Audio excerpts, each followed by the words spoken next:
I am Bashar Ahmed Abubakar, SERVIR SERVIR West Africa, and I'm the technical lead for the monitoring of charcoal production sites using Earth observation data in Ghana. The forests in Ghana are threatened by human-driven environmental change as a result of rapid population growth, and this has caused an increase in demand for energy and a pronounced consumption of wood fuel and, for that matter, charcoal, which is a very cheap source. The overall objective of the service is to create a platform to monitor charcoal production activities remotely using free satellite imageries and open source tools and the geospatial information on the ground conditions to make predictions to save the forests. Currently, SERVIR has developed a mobile application called Landscape GA to collect real-time data on the ground and onto the portal. We have also developed an integrated interactive online platform that is used for monitoring and analysis of data. We have also created partnership with A Rocha Ghana, an environmental sustainable organization who help us with field validation exercises and community engagements with the charcoal producers. We hope to deepen community engagement with relevant stakeholders who are involved in the direct chain of charcoal production, and we hope that the information gathered from the monitoring of charcoal production activities will help inform community leaders and local authorities to provide alternative livelihoods for its members in the form of producing of shea butter and livestock and crop farming. We hope to widen the scope of the study area to similar districts that have challenges with deforestation for charcoal production.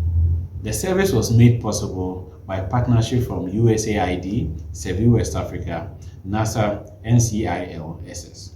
We also had ground support from A Rocha Ghana, the Forestry Commission of Ghana, and the Wildlife Division of the Forestry Commission. Welcome to the web portal for the monitoring of charcoal production activities in Ghana.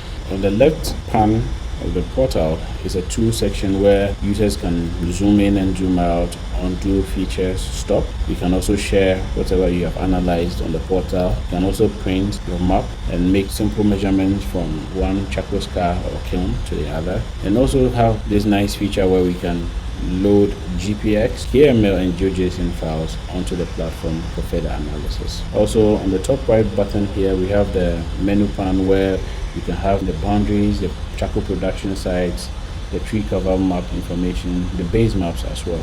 Now look at the main function of the tool.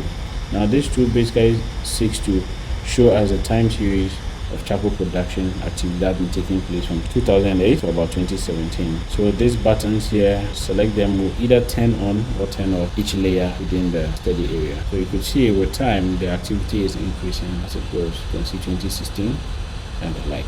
Then we have the tree cover map that shows us the density of tree loss within the area. So for 2013, if you just load up here and you see that it shows you how the tree cover is being lost to charcoal production. And for 2017, you can compare it and see the drastic change that has happened. And this is showing you the rate of tree cover loss within the area. And as I mentioned earlier, the chart dialog gives you a simple legend to show you the difference in colors and which color says. So when you have deep green, it means that there's a lot of forest cover, and when it's deep brown, then it means there's a drastic loss of forest cover or there's bare land. Then you also have the function to show which layer you want to see besides the tree cover density. You have the base maps like OSM that we have currently, or you can switch in between that to have your satellite based map for the analysis. Okay, then finally we have a topographical map to show you the topology of the area of interest. Okay, so this is it for the portal, and always have time, visit our website and check out the features for yourself.